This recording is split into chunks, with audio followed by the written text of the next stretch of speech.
Hello, I'm Nicholas Barrett, and welcome back to The Sound of Economics. Now, some people have noticed that Russia has been pivoting towards China. Should Brussels be worried? Well, not according to my guest today, Georg Zachmann. Hi, Georg. Hi, Nicholas. Hi. Particularly in terms of energy, it seems like people might overestimate the importance of Russia's growing relationship with China at the moment, particularly in Paris. So, for those who don't know, what is the EU-Russia-China energy triangle? There are not one single relationship in a triangle, but there is a couple of different relationships. So you have a relationship in terms of hydrocarbon trading, Russia selling oil and gas both to China and the EU. There are electricity trade between Russia and the EU, Russia and China. There's a lot of investment of both Chinese and European companies in the Russian energy sector. So we would have to look into each of these pieces individually. And the hypothesis that I would like to lay out is essentially that, as you said, Nicholas, the EU is a strong partner of Russia in energy terms, and it will continue to be that way. And even if Russia, for sensible reasons, does more business with China, that's nothing to be too worried about in Brussels. Yes, so there's there's a perception in Europe that even though we have a kind of, at times, rather antagonistic relationship with Moscow and Russia in general, that we are very much dependent on them for our energy security in the years to come. Why do you think we have that perception, first of all, and why do you think it's overplayed somewhat? Let me put it a bit more nuanced. So Europe indeed is a big buyer of Russian oil and gas. So essentially, most of Russian exports of oil and gas go to the European Union, and most of the imports of gas of the European Union and also a large part of the oil imports of the European Union come from Russia. So there is a strong bilateral relationship here, and we have had several crises in the past decades, where essentially Europe was unsure whether Russia would be willing to deliver gas in particular, and where there was the perception that it is also linked to the political climate between the two sides. And I think that stays, that issue is there, and we should be attentive to that and not take for granted that the gas will be always flowing and the oil will be always coming in. But what I'm wanting to say is, now there's a new player entering the scene, and the new player in that scene is China. Russia is starting to build export infrastructure for gas in particular towards China. Now, end of this year, maybe next year, the Power of Siberia pipeline from eastern Siberia to China will be completed, and that will be the first direct export infrastructure that brings somewhat significant amount, not huge, but some amounts of gas from Russia to China. And now, based on that empirical data point, people start to worry that essentially Russia is going to stop selling gas to the European Union and is bringing all this gas to China, and there will be new Chinese-Russian axis of based also on bilateral energy relations. And what I'm saying in the paper is, wait a minute. Most of the Russian gas reserves are in Western Siberia that are currently explored. The pipeline infrastructure from Western Siberia is 100% pointing towards Europe. This has been developed over 40 years, this pipeline infrastructure. The fields have been developed with massive amounts of money, so tens or hundreds of billions of euros went into that. And it's not possible within even a foreseeable future of 10, 20 years to change that. So there is a huge resilience in the system. So Russia would lose a lot of money if they would stop selling gas to the European Union. So we should not start to get worried about that. Actually, what I'm saying is, it makes sense for Russia to export to China, and not for strategic reasons, but simply because Chinese gas demand is growing while European gas import demand is essentially shrinking. So if you're in such a market situation, even a commercial player would try to build infrastructure to the growing markets. And what is actually surprising in that respect is that Russia has been building more infrastructure towards the European Union even in the past decade. Think of Nord Stream 2, think of Turk Stream pipeline. Then it has been building towards China because Power of Siberia is the only one that has been is going to be completed soon, and it's smaller than, for example, Nord Stream 2. And you also write that this gives China and Europe a common interest of controlling the prices that Russia charges for those resources. Yes. So the situation in which we are currently is that Gazprom has the export monopoly for natural gas from Russia. There are many other market players that would be very eager to develop new gas fields in Russia. There are still a lot of underexplored and underexploited resources there. And if the Russian Federation would allow those players to come in, invest there, and export then the gas, that would be beneficial certainly for the buyers of gas, and the biggest buyers of Russian gas would be China and the European Union. So it would mean higher volumes, lower prices in terms of natural gas if this gas export monopoly would be cracked. Now, question is whether whether the European Union and China kind of can find a common position towards that. But I think it would be in the mutual interest of both sides to essentially push Russia to relinquish on this export monopoly and allow for other companies to be able to export natural gas. So Europeans might worry about Russians hypothetically flicking a switch and turning off the energy supply to Europe, but how important are those exports to the Russian economy? All that money that comes in from European energy users, it must be a huge part of their domestic economy. That's indeed the case. I mean, you have to separate oil and gas. Oil is obviously much more important for the Russian economy, and if you look into oil exports of Russia, they are essentially able to sell it to the world market. So there is currently a lot of the oil is sold via pipelines to the European Union, but actually Russia has the export infrastructure in place to sell most of it through tankers wherever they find a market for it. And then, as we have a relatively liquid oil market, then they might be selling to South America, and some other cargoes that would otherwise go to South America would come to Europe. It would be very expensive for everybody if there were a sort of an oil embargo, either from exporting Russia or from importing Europe. But it wouldn't do kind of a big shift in the volumes that are exported from Russia and imported from European Union, because the market would essentially settle that. Gas is a different story. Gas is at that stage still very much a pipeline-based business between Russia and the European Union. So if Russia would stop exporting gas through pipelines to the European Union, that might essentially destroy about almost 50% of the gas imports of the European Union. And here we would have difficulties replacing that quickly. Our calculations from a few years ago essentially said it's possible. Europe has significant gas import infrastructure in terms of liquefied natural gas terminals, but still there would be an impact on prices. But as you indicated in your question, that also would have a huge impact on Russian revenues. So I don't recall the numbers exactly, but I think it was in the order of 10 to 20% of their export revenues that were essentially coming from natural gas. So that would be felt in the Russian budget, definitely. Now, you've also written this paper on the European Green Deal and how to make the European Green Deal work, which our listeners can read at bruegel.org anytime they like. How does this come into a European Green Deal? If Europe is going to decarbonize, is it still going to be importing huge quantities of Russian gas in 10 or 20 years?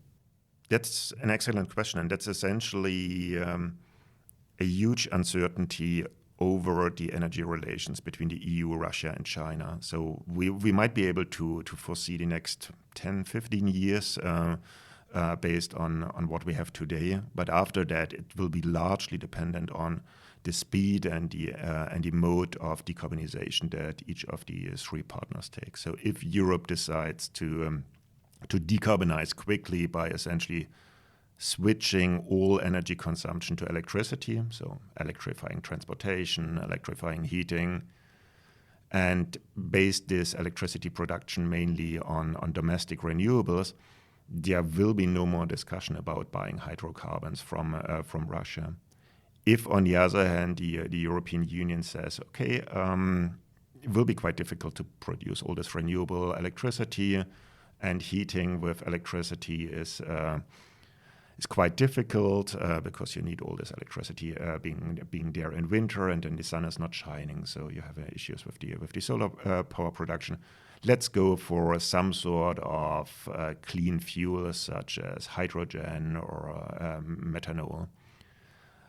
Then Russia might come in and say, okay, well, we have a nice offer for you to make. We are essentially going to sell you this clean hydrogen or clean methanol and use existing pipeline infrastructure to ship it to you, because we still have these big gas fields in Siberia where we pump out natural gas. We separate or kind of process this natural gas into clean hydrogen and pump back the CO2 into the ground. And then we sell the Europeans clean hydrogen, and we continue the same business that we used to have now for 40, 50 years, only with different molecules. But that's a question of the future, and at that stage, we in Europe do not yet have a clear vision on which direction we are going to go. So there's in Brussels very different opinions on the share of these clean fuels, on the share of renewable electricity, on the speed of decarbonization. So it will be, only time will tell. And of course, China obviously are also signatories to the Paris Agreement. How reliant could they become on Russian energy, and what are they doing about it? I know they've recently pared back investment on renewable energy, but presumably they're still at least rhetorically aiming for decarbonization at some point. China continues to invest massively in renewables. I mean, in their overall investments, renewables are significantly more than their investments in for example, coal-fired power plants. China continues to be a growing economy, and that's one of the big uncertainties on the Chinese side: how much energy growth to expect from this big country. And in terms of fuel mix, we see that gas demand has been increasing, I think probably slower than people expected, essentially because renewables picked up more than people expected 10 years ago. So much of the increasing electricity demand has been met by renewables than by gas. So again, the speed and mode of decarbonization that the economy will choose will determine significantly the bilateral relations with Russia. Maybe one side note here is the role of electricity. What we see is that connecting distant countries makes a lot of sense for kind of balancing renewable electricity. So if the wind is blowing in one location, it might not be blowing in another location. So it's nice to have those two regions connected to average out the volatility. Then you need less storage, and you can run your system with higher shares of renewables. And that might work very well in a kind of a bilateral setting, like Russia, Eastern Russia, with its large hydro resources, and combined with Chinese wind turbines. But our back of the envelope calculations that we did in the paper on big intercontinental electricity exchanges look as if there is no clear business case to be made for such things. So the idea of having an electricity grid spanning from Lisbon to Beijing is a relatively far shot, simply because the price differentials that we currently see in the two markets, so the European market and the few pilot Chinese electricity wholesale markets, they are not as big as being able to justify 10,000 kilometers of very strong power lines through very critical regions with sometimes political risks involved. And you're right, there's no direct competition really between the EU and China for those Russian resources. And that's not just because of the lack of infrastructure on the eastern side. It's also just because of the sheer quantity that Siberia and Russia has to offer, which is amazing. But when you think about petrostates in the last few years, if you think about Saudi Arabia, for instance, they seem to have gone to quite a lot of effort to try and diversify their economy. I don't know if the same is true of Russia, and surely if we take our commitments to green energy seriously, there won't be stable markets for fossil fuels in the years and decades to come. So is Russia in trouble? There are discussions in Russia, of course, on what all that might mean. So far, I think the prevailing narrative is our oil and gas is so cheap, and we will be in the market. And I think the thinking, in my understanding, but I'm not a big Russia expert, is still relatively short-sighted. That for the next couple of years or 1 or 2 decades, they see a market for their oil and gas, and continue to exploit that. While investments in renewables are extremely modest and did not really pick up. Russia is betting on one other energy technology, has been betting on that for a long time, which is nuclear. In terms of nuclear, Russia is one of the world market leaders in export of nuclear power plants, and they continue to be active, even in the European Union with their nuclear construction facilities. So we'll see whether that bet will play out. Also here, the question of technology pathways is not settled. Some countries think that nuclear is still a future technology and will have a significant role in decarbonization. Other countries like Germany, for example, say nuclear is not part of the future decarbonized energy mix. So a lot of uncertainties here, but quite interesting to see that different parts of the world are essentially betting on different technologies. So to put it a bit oversimplified, Russia essentially betting on nuclear for decarbonization and the long term. Europe largely betting on wind, onshore, offshore.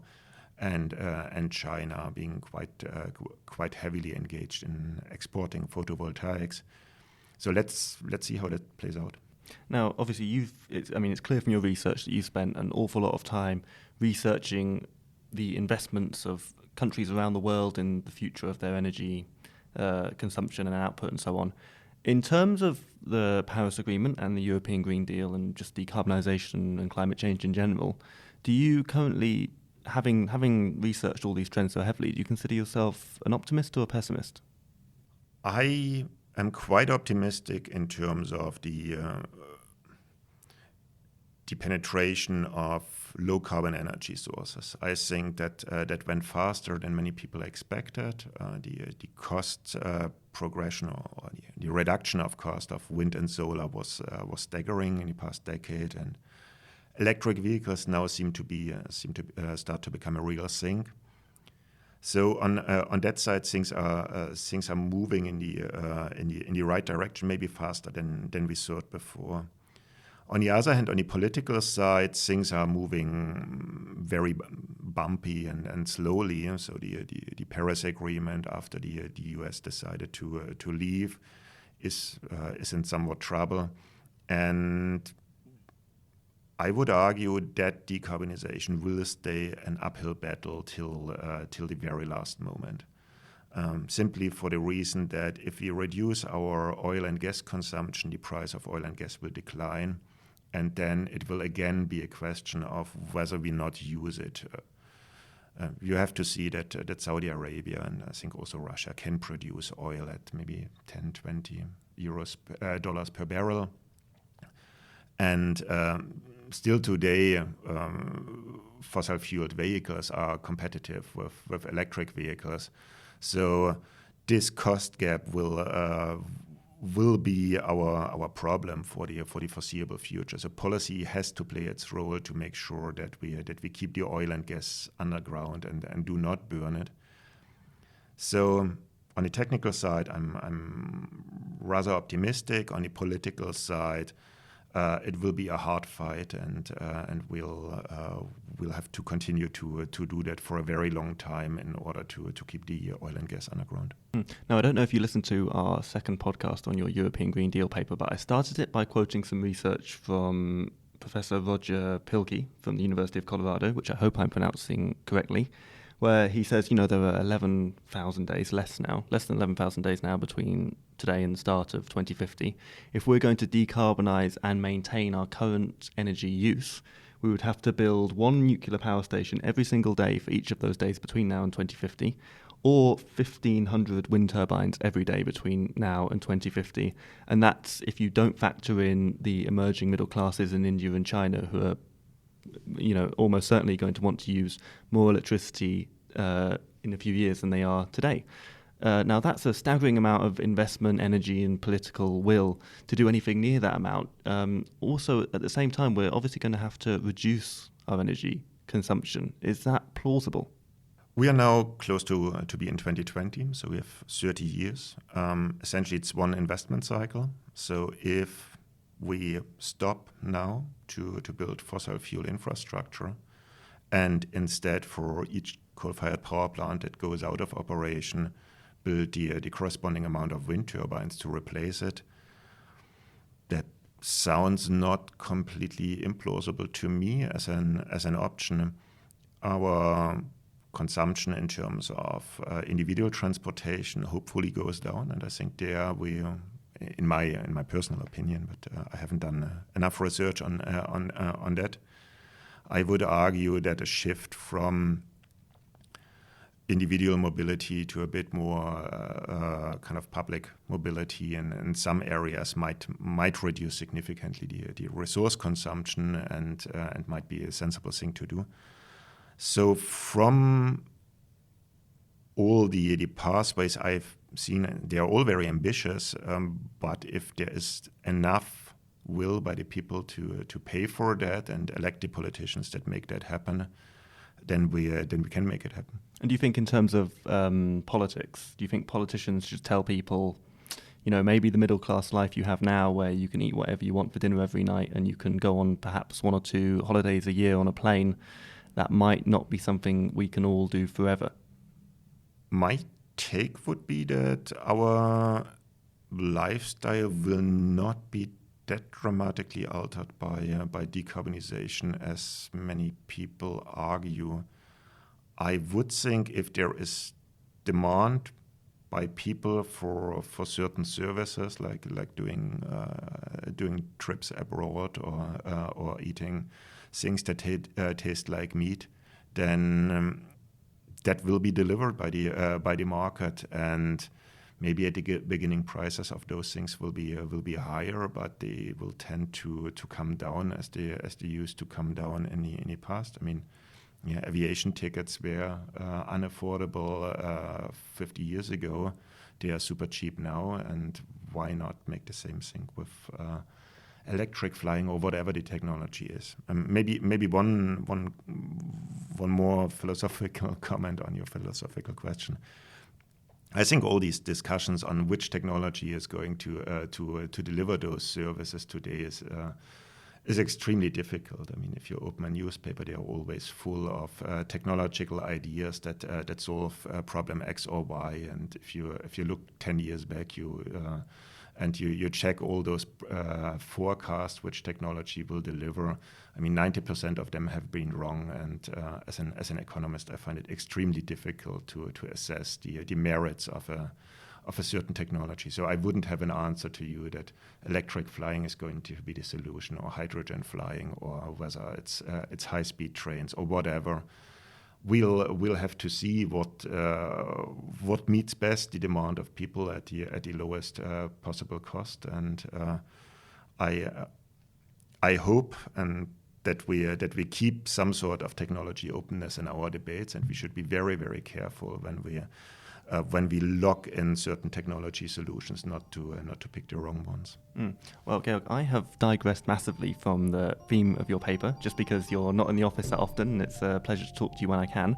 But if you are interested in reading about the EU-Russia energy triangle, we haven't published it yet, but do keep an eye on Google's Twitter, Facebook and LinkedIn pages, and as soon as it's out, you will be the first to see it if you're paying attention. Georg, thank you very much for joining us. Thanks, Nicholas. And we hope to see you on the podcast again sometime in the future.